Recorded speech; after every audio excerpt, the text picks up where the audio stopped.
3. Selamat pagi anak-anak. Bagaimana kabar kalian hari ini? Sehat, Pak. Bagus. Nah, pada masa pandemi ini, Bapak tidak bosan-bosan untuk menghimbau kepada anak-anak sekalian agar mematuhi protokol kesehatan. Nah, sebelum kita melakukan pembelajaran, alangkah baiknya kita memulai doa terlebih dahulu. Doa Bapak pimpin langsung. Berdoa, mulai.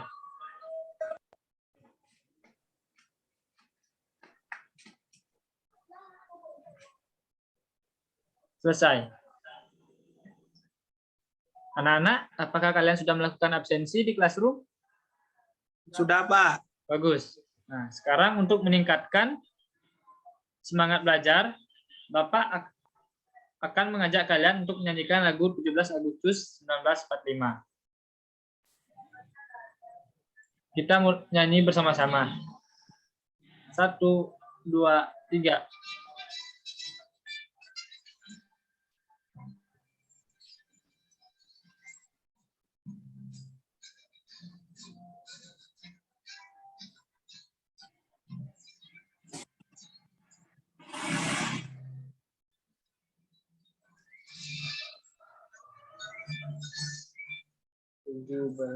Tahun 17 tahun 45. Hari kemerdekaan kita. Hari kemerdekaan kita.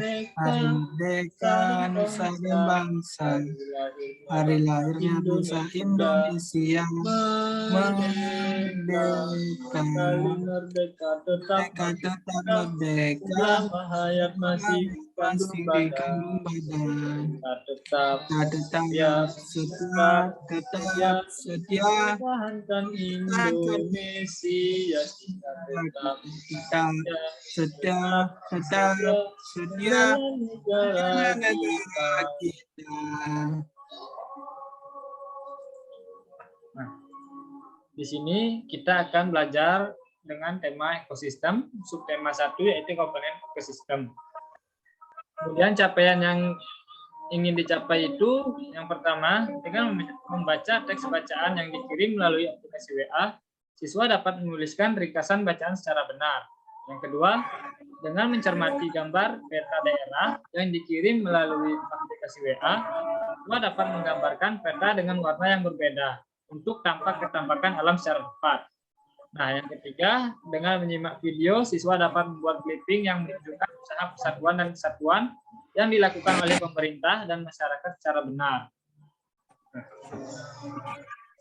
Setelah menyimak tayangan video, siswa dapat menentukan nama-nama tempat sesuai dengan arah mata angin secara tepat. Kemudian, di sini Bapak akan melanjutkan dengan membahas Indonesia sebagai negara maritim dan negara agraris. Nah, anak-anak, apakah kalian ada yang tahu apa itu yang disebut negara maritim dan negara agraris? Saya, Pak. Ya, Ardi.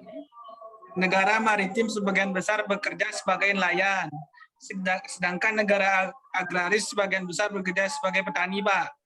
Nah, pintar.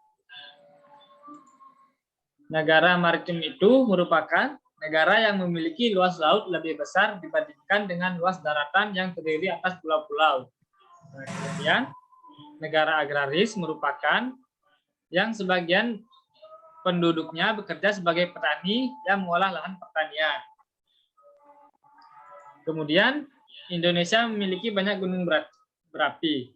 Nah, di dalam gunung berapi itu, dia dapat mengeluarkan abu vulkanik. Nah, abu vulkanik gunung berapi itu dapat menyuburkan tanah yang berada di sekitarnya. Tanah yang subur merupakan sumber daya alam yang penting untuk pertanian dan perkebunan. Kemudian, Indonesia memiliki 2 musim.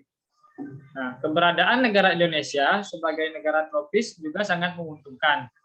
Adanya 2 musim, yaitu musim kering dan musim hujan, yang membantu para petani dan nelayan Indonesia untuk bekerja.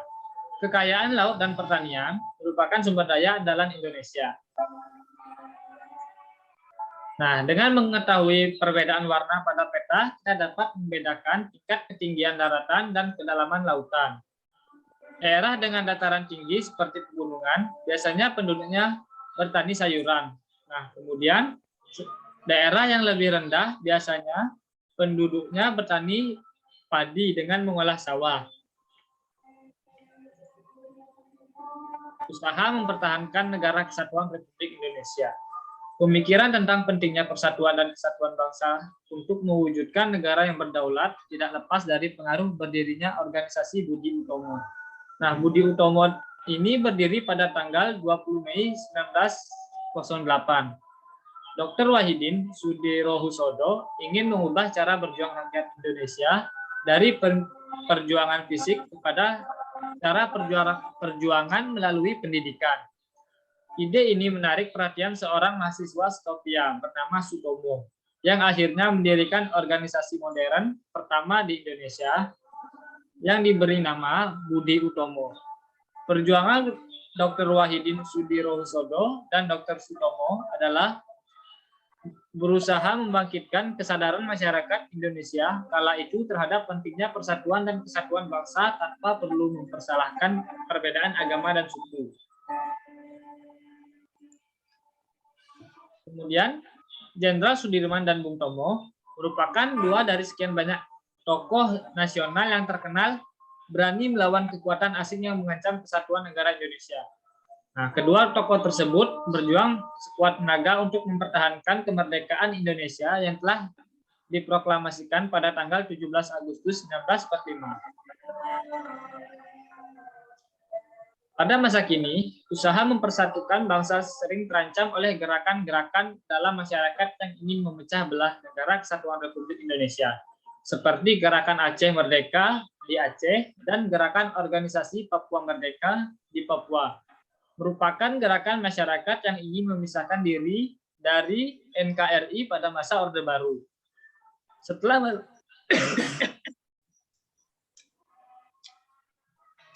Setelah masa Orde Baru selesai, digantikan oleh masa reformasi.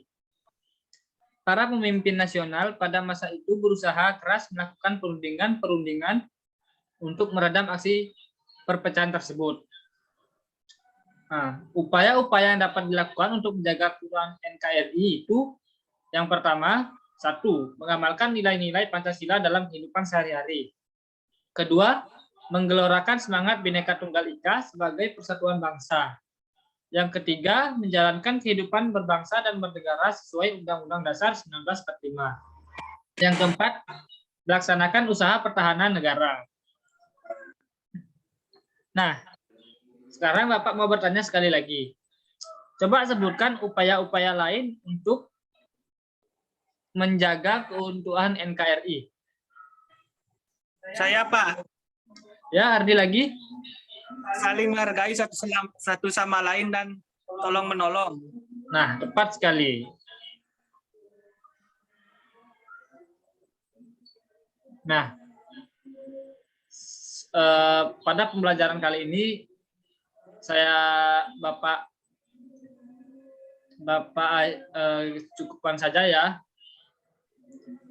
Sebelum kita menutup pembelajaran hari ini, alangkah baiknya kita melakukan doa terlebih dahulu. Berdoa, mulai.